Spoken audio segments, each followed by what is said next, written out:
First, adjust the machine arm position so that the pinhole and rotary drilling hole of the empty alignment. Then install the upper rotary drill pin and fix the pin screw.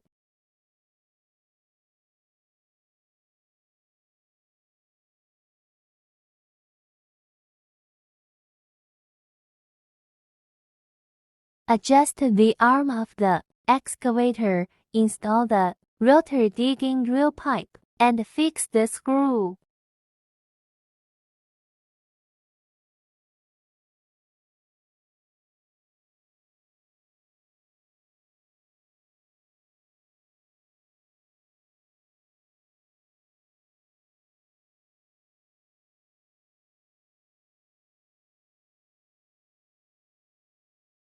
Install the rotary drilling tubing and screw the joint and fix the tubing.